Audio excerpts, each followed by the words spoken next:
Apa tugas pertama kali seorang suami setelah dia menikah?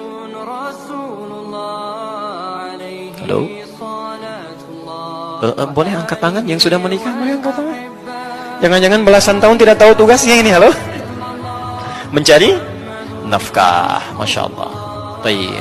Hebatnya, seorang suami itu kalau mau bergerak, Allah turunkan rizki seluruh yang ada di keluarganya, bukan satu dua orang.